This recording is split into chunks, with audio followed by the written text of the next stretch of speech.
할렐루야. 주 예수님 은혜 안에서 평안하셨습니까? 먼저 기도드리겠습니다. 하나님 아버지 감사합니다.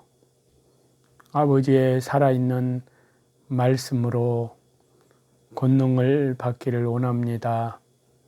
우리의 믿음이 더욱더 성장하고 우리의 속사람이 더욱 그리스도의 사람으로 성령의 사람으로 강건케 하여 주옵소서.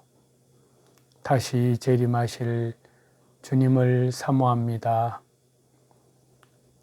다시 오시는 주님의 그 영광 앞에 우리 가운데 한 사람도 실족되는 사람이 없도록 자비를 베풀어 주옵소서. 예수님의 이름으로 감사하며 기도하옵나이다. 아멘. 오늘은요, 구약성경 역대상 13장부터 16장까지 말씀인데요. 역대상 16장 10절에서 24절 말씀을 본문으로 해서요. 심령이 평안한 삶을 위하여 라는 제목으로 하나님의 풍성하신 말씀과 성령으로 충만해 주시기를 간절히 원합니다. 사람은 누구나 다 풍성한 삶을 살기를 원합니다. 즉, 내 삶이 기쁘고 즐겁고 만족스러우며 능력으로 충만해지기를 원합니다. 그러나 원한다고 해서 내 삶이 다 풍성해지는 것은 아닙니다. 그러나 우리가 하나님의 말씀, 권능의 말씀대로 살면 하나님의 은혜로 풍성해지는 삶을 체험하게 됩니다. 그래서 여기 역대상 16장의 말씀은 바로 심령이 평안해지는 비결을 저와 여러분에게 제시하고 있습니다.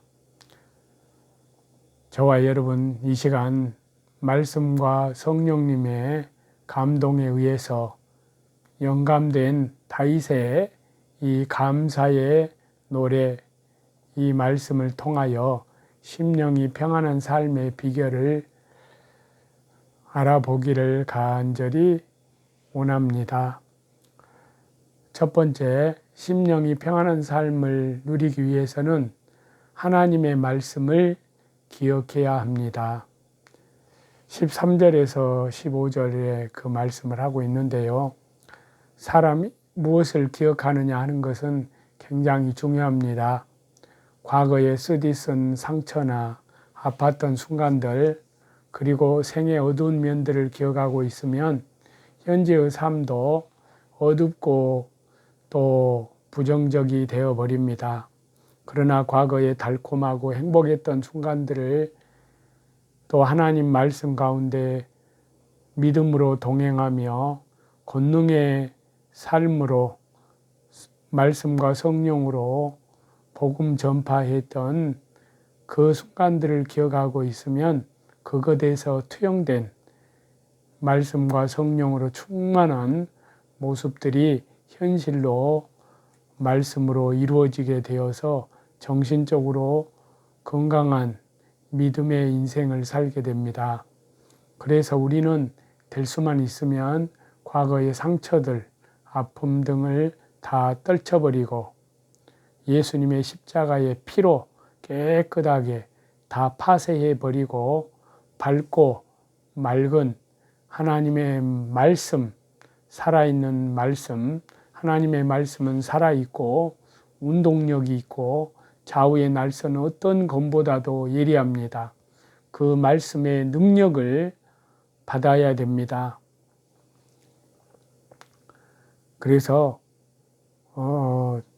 그러한 살아있는 권능의 말씀을 항상 기억해야 될 줄로 압니다.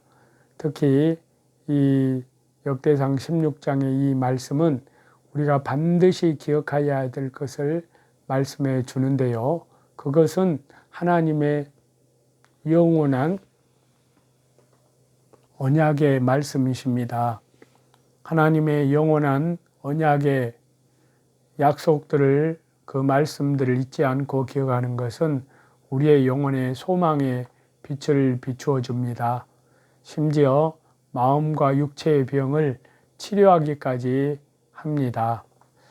그렇기 때문에 15절에 있는 말씀대로 너희는 그 언약 곧 천대에 명하신 말씀을 영원히 기억하라 라고 말씀을 하고 있습니다.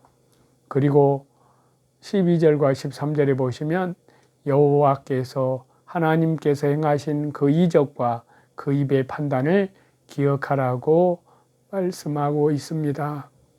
하나님의 능력과 권능 그리고 하나님의 말씀을 기억하는 것은 그에 대한 하나님께 대한 믿음을 더 굳건히 세워주며 또 오직 하나님만 의뢰케 합니다.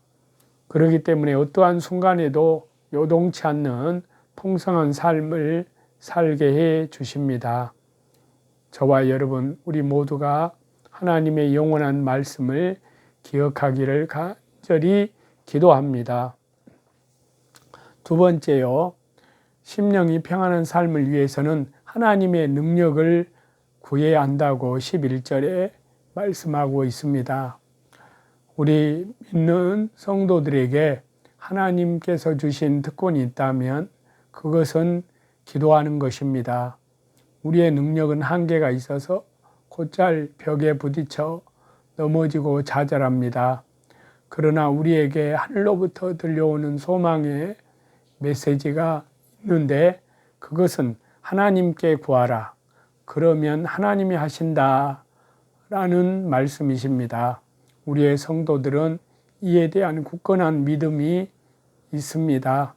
자신을 바라보고 좌절할 것이 아니라 하나님을 바라보고 우리 주 예수님을 바라보고 성령님의 능력으로 의지하는 믿음으로 바라보고 용기를 가져야 합니다. 여호와 하나님, 우리 주 예수 그리스도 성령 하나님의 능력을 힘입는 성도들은 능치 못할 일이 없습니다. 그래서 마가복음 9장 23절에 할 수 있거든이 무슨 말이냐, 믿는 자에게는 능치 못할 일이 없느니라 라고 예수님께서 분명히 말씀하셨습니다. 전능하신 하나님께로부터 하여금 나를 위해 일하시도록 부탁할 때 하나님은 나를 위해 능력을 베푸십니다. 그러므로 우리는 기도해야 합니다. 그래서 여기 말씀에서 여호와와 주 예수님과 주 성령님과 그 능력을 구할지어다. 그분의 얼굴을 항상 날마다 구할지어다 라고 명령하고 있습니다. 그렇기 때문에 우리는 항상 하나님 얼굴을 구하여야 될 줄로 믿습니다. 그리고 나의 연약함 속에 하나님의 능력이 채워지도록 구해야 될 줄로 압니다. 심령이 평안한 삶을 위하여 세 번째는 여호와 하나님, 우리 주 예수 그리스도 영광의 하나님, 십자가, 구원의 소망, 복음의 능력을 선포해야 합니다.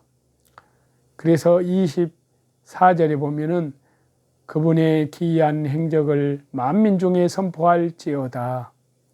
하나님의 능력을 체험했으면 이제 하나님의 능력을 말해야 합니다. 내 삶 속에서 구체적으로 행하신 하나님의 능력을 말하는 삶을 살아야 합니다. 이렇게 하나님을 말하는 삶을 살 때 우리의 심령은 계속적으로 평안해지며 하나님의 은혜를 체험할 수 있습니다. 하나님을 선포하는 것은 이렇듯이 우리의 의무이기도 하지만 이것마저도 우리를 위한 하나님의 말씀인 것입니다. 이에 주님을 위해 그리고 우리를 위해 하나님을 선포합니다. 저와 여러분, 지금까지 풍성한 삶을 살 수 있는 살아있는 하나님의 말씀의 권능과 능력, 성령으로 충만해졌을 때 그러한 말씀의 권능을 생각해 보았습니다. 풍성한 삶을 살 수 있는 세 가지 말씀은 첫 번째로 여호와 하나님의 우리 주 예수 그리스도 영광의 하나님의 영원한 말씀을 기억하며 또한 하나님의 능력과 행하신 일을 기억하는 것입니다. 그러할 때 말씀은 나를 치료하기도 하고 소망을 주기도 하고 또한 나를 인도하기도 합니다. 두 번째로 우리는 전능한 하나님께 우리의 모든 필요를 구하여야 합니다. 하나님을 구하는 자는 마음이 즐거움을 얻습니다. 뿐만 아니라 모든 필요를 공급받습니다. 마지막으로 우리가 맛보아 안 하나님의 선하심과 하나님의 능력을 이웃과 가족들에게 말해야 합니다. 땅끝까지라도 말해야 합니다. 이럴 때 심령의 평안과 만족이 저와 여러분 심령에 가득 차게 되고 이로써 풍성한 삶을 살게 될 줄로 믿습니다. 기도하겠습니다. 살아계신 하나님 아버지 감사합니다. 하나님의 권능의 말씀을 더욱 기억하며 다시 재림하시는 주님을 향하여 간절한 소망과 또한 모든 은혜를 다시 재림하시는 주님께 그 소망을 둡니다. 하나님, 다시 오시는 그 은혜 앞에 저희들 한 사람도 실족되지 않고 참으로 주님 앞에 다 유거의 성도가 될 수 있도록 은혜와 자비를 베풀어 주옵소서. 또한 지금 현재의 발걸음에서 주님과 믿음으로 동행하며 살게 도와 주옵소서. 감사드리며 예수님의 이름으로 기도하옵나이다. 아멘.